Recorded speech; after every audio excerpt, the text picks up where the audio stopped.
tapos na ang mga maliligayang araw ni Smartmatic! Ayan, buti na lang mga Ojero. Buti nangyari na to ngayon, no? Merong ang COMELEC ay nagkaroon ng political will para tanggalin si Smartmatic, no? Ito yung balita tungkol dyan. Ayan, Smartmatic PH banned from all COMELEC procurement. Panoorin natin yung balita mga Kutsero. Ito yung balita tungkol dyan. Magkakaroon na ng bagong service provider ang COMELEC sa susunod na eleksyon matapos i-disqualify ang Smartmatic. Dahil sa isyu ng katiwalian sa kumpanya. Nasa frontline ng balitang yan, si Faith Del Mundo. Hindi na pwedeng sumali sa 2025 midterm elections at sa mga susunod pang halalan ang service provider na Smartmatic. Buti naman. Matapos silang tuluyang i-disqualify ng COMELEC na lumahok sa anumang procurement na may kaugnay sa eleksyon. Taong 20 nang unang kunin ng COMELEC ang Smartmatic para mag-supply ng vote counting machines at iba pang gamit sa kauna-unahang automated elections sa bansa. Mula noon, naging regular service provider ng COMELEC ang kumpanya tuwing halalan. 2010 pa kayo nandadaya, Smartmatic? Ang tindi nyo rin, 13 years! Grabe, kinarir nyo talaga. Iyon nga lang nadawit ang pangalan ng kumpanya sa isyu ng umano'y money laundering at panunuhol. Sa US galing yan. Chairperson Andres Bautista na iniimbestigahan sa Amerika. Inakusahan kasi si Bautista na nagtayo umano ng mga foreign shell company para paglagakan ng perang sinuhol umano sa kanya ng Smartmatic para silang piliing mag-supply ulit ng vote counting machines sa 2016 elections. But ang weird lang, no? Ang tahimik ng mga ibang commissioner, Sino-sino ba yung mga na-appoint noong 2015? Ba't ang tahimik bigla? Ay, agoy! Sino-sino ba yung mga na-appoint kasabay ni Andres Bautista? Bagamat bahala na kayo mag-isip. Papatunayan, iginiit ng COMELEC na malaking dagok sa integridad ng halalan ng isyu kay Bautista at sa That's true. Sabi naman ng Smartmatic, hindi pa nila natatanggap ang kopya ng resolusyon. Pero disappointed sila sa desisyon ng COMELEC na i-disqualify sila sa bidding. Wow, kayo pa yung malakas ang loob ma-disappoint. Diba? Lakas ang loob na ma-disappoint, guys. Ibang level ang tigas ng mukha, Kanila, 23 taon na raw na malinis ang record ng kanilang kumpanya. Kung si dating DICT Secretary Eliseo Rio Jr. naman ang tatanungin, masaya raw siya sa naging desisyon ng COMELEC. Isa si Rio sa mga naghain ng petisyon noong Hunyo para questionin ang umano'y irregularidad sa transmisyon ng mga boto noong 2022 automated elections. We're happy na disqualify yung Smartmatic. Nagkaroon ng fraudulent election tayo ng 2022. Sabi ng COMELEC, hindi daw gano'n nangyari. Dinisqualify nila ang Smartmatic in other grounds. Para naman alam nyo kasi mga Kutsero, ito lang kasi talaga ang katotohanan dyan. Bago natin ipagpatuloy ang kwentuhan natin dito sa topic na ito, tayo muna yung magsha-shoutout sa mga kaibigan natin sa Sendwave. So kung kayo po ay nasa US, UK, Canada, Italy, France, Spain, Ireland, and Belgium, may pwede na po ay magpadala na sa inyo ng inyong mga remittances sa Pilipinas nang wala pong remittance fees, mga Kutsero. Gamitin nyo lang si Sendwave. Ayan, Sendwave. Ang gagawin nyo lang, mga Kutsero, ay download si Sendwave app, gawa kayo ng account, at ilagay nyo ba ang account details. So dyan, at pwede na kayo magpadala sa GCash, sa mga bangko, at iba't ibang mga pawn shop sa Pilipinas. At kapag ginamit nyo pa po ngayong promo code na Coach Charity, makakakuha pa kayo ng karagdagang $20 free credit. Kaya yan, mga Kutsero, gamitin na si Sendwave for all of your remittance needs. Itong 2022 elections would probably be the cleanest elections that we ever had in the history of the Philippines. Promise. Itong 2022 national elections. Bakit? Kasi pati yung mga dilawan walang choice eh. Imagine, yung mga dilawan hindi nakapag-protesta para kay Lenny.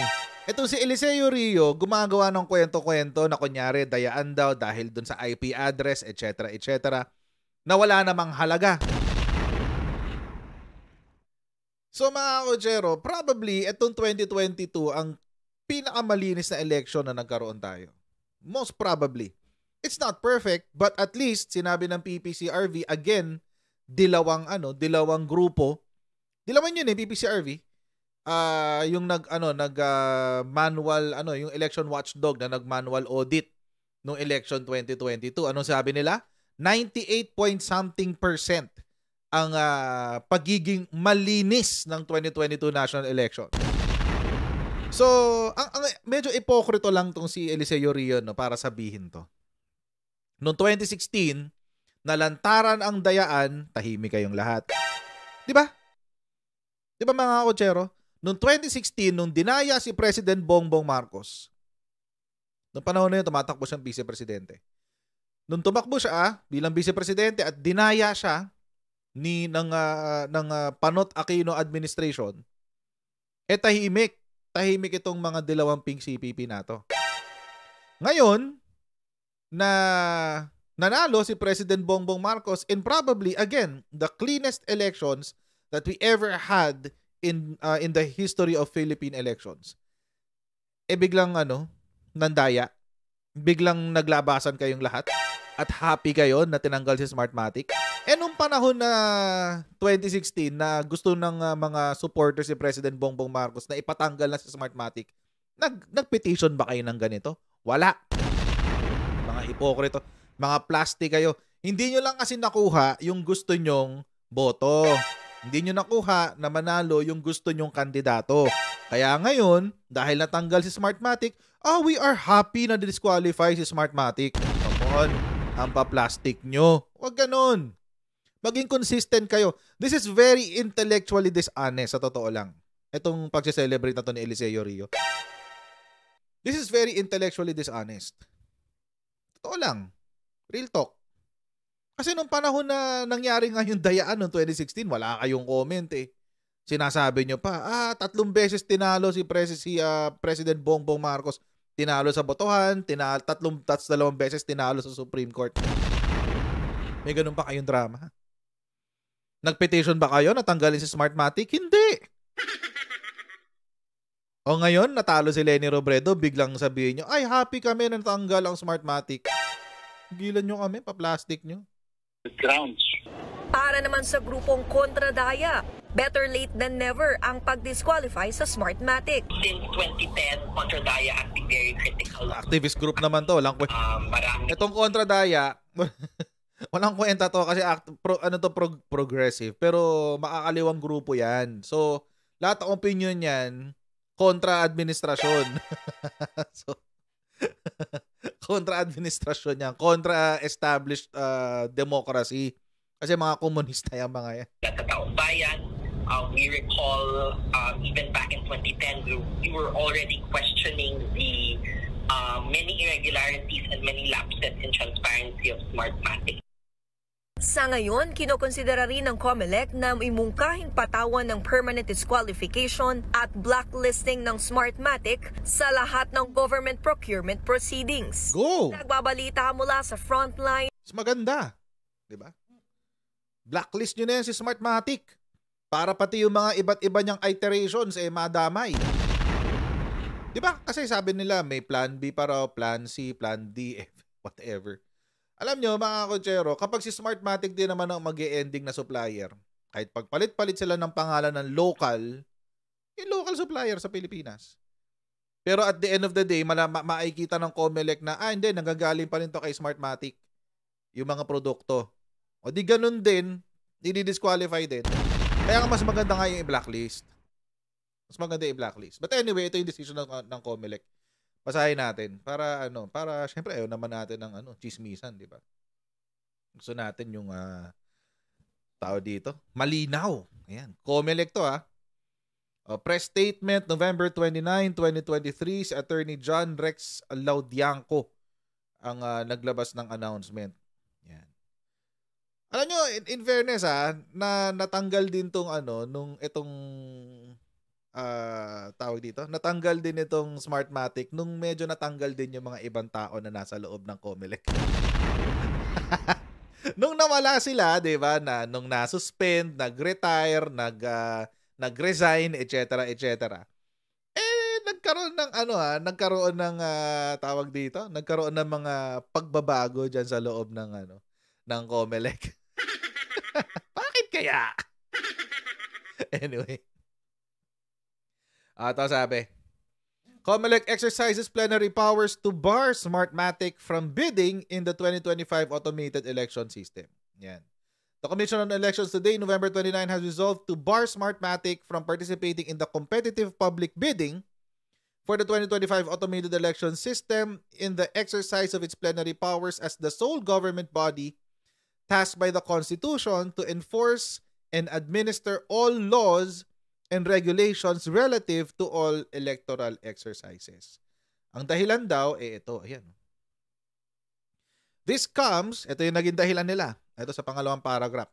Ito daw ay nanggaling sa mabibigat na mga tanong na, at, wala naman doubt sa Tagalog, pagdududa na ibinigay sa atin ng Smartmatic. You know? Putting into question the integrity of the procurement of the AES used in the 2016 national and local elections. So, yun talaga yung dahilan, mga kutsero. The ongoing indictment by the United States government against former COMELEC chairman Juan Andres D. Bautista cannot be ignored by the Commission on Elections. Uy! Sino-sino ba kasi yung mga commissioner niyang panahon na yan? Kasi ito si Bautista, 2015 to inappoint eh. Diba, 1 year before elections. Sometime around April. Oo. Marami silang actually, 2 yata, 3 silang inappoint nung panahon na yun. Sabay-sabay, kay Panot.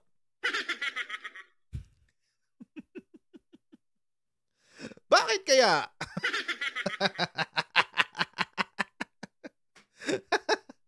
Ay, nako. Anyway, while the petition filed against Smartmatic woefully suffers from procedural infirmity, owing to the petitioner's failure to provide sufficient legal grounds under prevailing procurement laws, itong final nila Eliseo Rio. Hindi raw sapat para tanggalin or i-disqualify ang Smartmatic. The COMELEC must take a proactive approach to maintain public confidence in our democratic processes in deciding this crucial matter. Tapos, nag-quote na ng Constitution, guys. Sabi, trabaho daw kasi ng COMELEC na gawin ito. Duty bounded by duty to fulfill and faithfully exercise all the necessary and incidental powers conferred to it under Section 2.1, Article 9 of the Constitution. Ito yung mga constitutional commissions eh. Tatlo yan. COMELEC as the procuring entity possesses plenary powers to disqualify a potential bidder from participating in its procurement process. Sila lang, hindi sila pwedeng diktahan, mga kotsero. Hindi pwedeng sabihin ng executive na, tanggalin nyo na yan si Smartmatic kasi ganito yan. Ayun, hindi pwede. Sila lang daw ang pwede mag-decide. At yun na nga ang ginawa nila. Nag-decide sila. Nevertheless, the COMELEC reiterates its categorical denial of any and all allegations and irregularity in the conduct of the 2022 national and local elections. So, ito yung sagot nila kala Eliseo Rio. Wala kaming ginawang mali noong 2022. Yung 2016 meron. Meron daw pagkakamali. The random manual audit attended by independent observers and accredited political parties as well as the observations by accredited citizens' arms attested to the consistency of the election results. Ito nga rin naman talaga yung sinabi. At yun din ang sinabi ni PPCRV. Ayan, petitioners themselves do not contest the near-perfect match of the transmitted election results with the parallel count conducted by the Parish Pastoral Council for Responsible Voting, PPCRV. So, maski pala hindi kino-contest si Rio eh. Ang ebidensya lang talaga nila yung IP address. Kulang nga. Kasi the existence of an IP address circumstantial lang yan. Doesn't prove anything, sa totoo lang. Unless it is really damning, yung tipong existence ng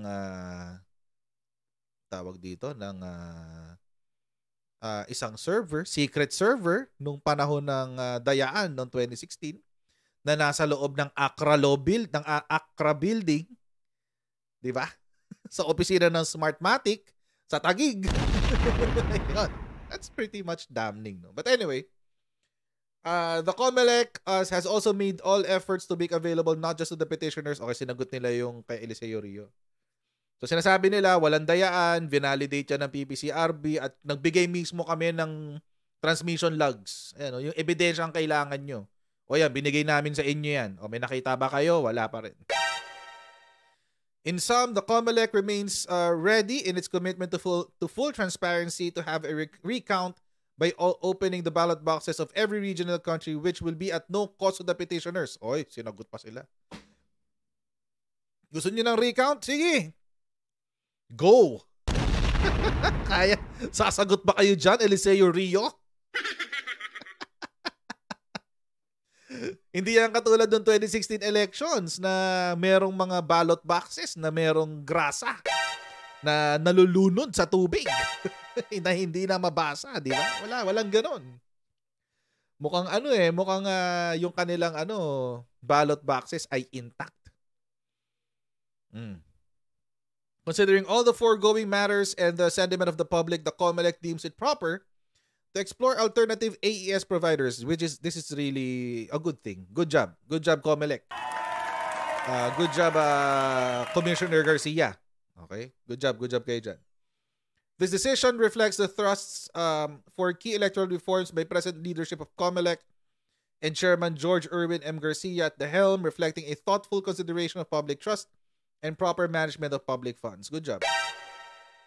The COMELEC and Bank resolution in EM number 23003 dated November 29, 2023 reaffirms the Commission's unwavering commitment to ensuring that every vote counts and its constant awareness that trust, integrity, and the will of the people stands as the pillars of our democracy. Yun. Good job, COMELEC! Good job kayo dyan. Okay? At alam nyo mga kotsero, I guess wala namang perfect election system kahit saan kayo pumunta. Walang perfectong sistema. But you can make it as near perfect as possible. At yun yung nangyari nitong nakaraang eleksyon. 98% guys sabi ng PPCRB. 98%. I'm not making it up. Oh wait, papakita ko sa inyo para lang malaman nyo di talaga ako nagsisinungaling. Ito yung balita. PPCRV count yields 98.73% match rate. Kasi 99, round up na natin, 99%. Para siyang safeguard. Malinis ang eleksyon ng 2022. Parang safeguard, 99.99%. Pero sa COMELEC 98%. 99%. O, ganun lang mga kotsero. See? Walang biro yan. Legit yan. So, kaya siguro malakas ang loob magsalita ng COMELEC, magsalita kay Eliseo Rio, etc. Kasi nga, malinis. Which is, I will not take it against COMELEC. Diba? Kung ako si Eliseo Rio, hindi ka na lang matuwa na 98 or 99% sabi ng PPCRV. Kasama nyo na yun grupo nyo na yan Kasama nyo na yan. Oh, ba't ka pa nagre-reklamo? Wala ka bang tiwala sa mga kasama mo? Wala ba? Wala. So, I mean, take the L. I mean, wala problema naman doon. Wala namang mawawala sa'yo Tanggapin nyo na yun. And bawi na lang kayo sa 2025 tsaka sa 2028. Di ba? Si Lenny nga hindi pinrotesta yung pagkatalo niya. Kayo pa yung magpoprotesta. Sasabihin nyo, merong ganitong dayaan. It's very, very obvious. Wala naman. So, paano na? Diba? But anyway, I'm happy na wala na si Smartmatic. I hope na ito, this time, unti-unti nang magkakaroon ng momentum yung hybrid elections. Yung hybrid model ng elections. Para yung 98% maging 99.99%. Parang sabon.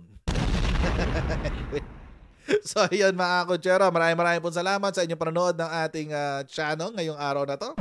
Huwag niyo pong kalimutan mag-subscribe sa Coach Jared YouTube channel. And huwag niyo rin pong kalimutan i-follow tayo sa ating Facebook page para lagi kayo updated sa aking mga pinaggagawa dito sa social media. And I'll see all of you in our next Coach Jared Live.